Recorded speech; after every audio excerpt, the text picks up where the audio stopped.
Fridge supports Soccer AM. Hey, Zach. Brilliant to have you on. How are you? I'm doing great. Really good. Good. Now, you were going to be on last year. That's right. And at 1 in the morning, Dave in the office got a call saying you were concussed in an A&E, but the truth is you were just really tired.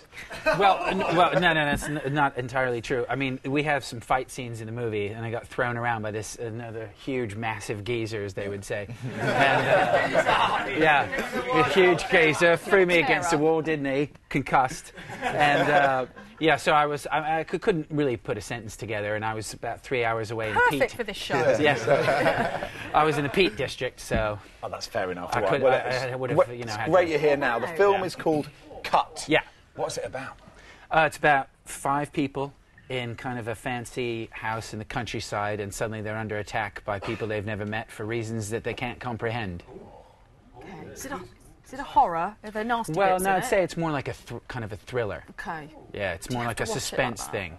Yeah, it's a bit violent, Okay. but not as violent as the Chelsea locker room. I've been paying attention.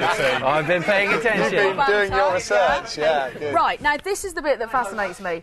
Being filmed in one continuous shot. Yeah. 77 minutes in one go. That's right, one steady cam shot. Yep. How many takes? Well, we shot for about 5 nights. We had to shoot at night because the whole thing takes place at night. So it was about 18 takes. A lot of them had to be aborted around like the 50-minute mark because people would make errors, stuff like that. No, not me. No, Never? No. I knew all my lines. My marks, everything like that. So. Was there one particular occasion when you were thinking, We're I'm almost giving there. the performance of my life, and then someone else does something, oh, that one was so good. Well, there were some really great ones that you thought, oh, this is really it, and we're there, and then something, you know. A lot of times people would just trip running up the stairs or something like that, or the Steadicam operator would trip running up the stairs because the staircase was incredibly narrow. But like with 5 minutes left, it's like if you're 1-0 up and it's 5 minutes to go and you get really nervous. With 5 minutes left of the shot, everyone's going, don't mess it up, someone please. Yeah, that's when everyone was panicking. Like as soon as the closer you got to the end, when you were like 3 minutes, 2 minutes, 1 minute ago, that's when everyone was panicking about let's not ruin it. But when you got it, it must have been like euphoria. It was actually one of the most exciting moments in the 30 years I've been an actor. It was because we never thought we were going to get it. When I came over in the plane, I was like, there's no way this is going to be possible. We're going to have to do cheats. We're going to have to do safety cuts. We're going to have to do stuff like that. Danny, can you imagine ever doing I was just like, that sounds impossible. Yeah, to me. it is. Well, we rehearsed it's it like a play, then. Yeah, we had to rehearse it like a play for about 10 days before we even started shooting. Wow. Were any of those perfect? Were any of the rehearsals perfect? No. Right. No. Rehearsals were...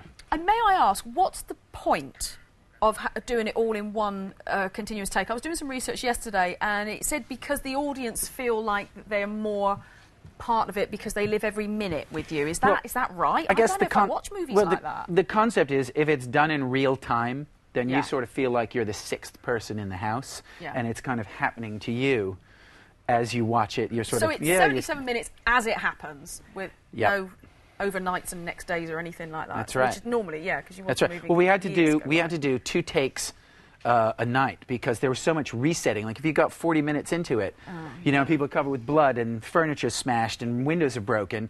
You can't just start again. You have to fix the house and go in the shower and redo everything. So it was exhausting. Now look, I reckon we've gone really far in an interview without talking about Gremlins. How do you look back on that now, Gremlins 2? How do you look back on it? Oh, well, you know, I can't really escape it, can I? I mean, I walk down the street in Manhattan, people are like, hey, Billy, what's going on, you know?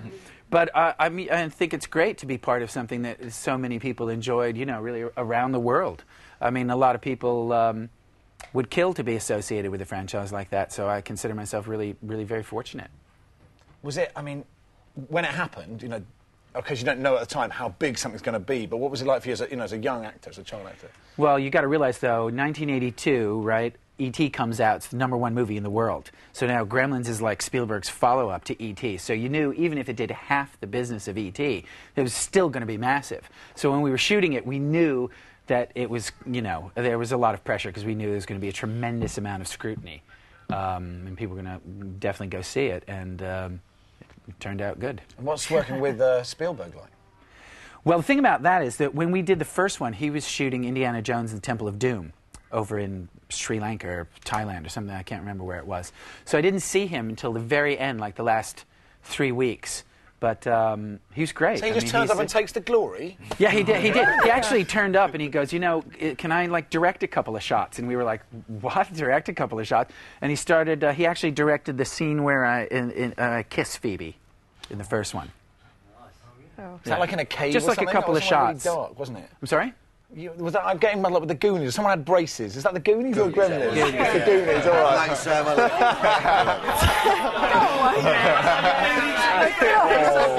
Listen, what, they're both classics. It's a yellow, that's a yellow. We've run out of time for this bit, but I just have to very quickly say, because people would have recognised from the clip that we showed of Danielle Lloyd is in it. That's right. We know her as a model. Yeah. But, I mean, there she is. There she is, yeah. She's a very beautiful girl. She is she's very sweet, and I think she acquitted herself very nicely. I think people will be surprised that she does a very solid job. OK, thank you. Zach Galligan, everyone. Thank you very much.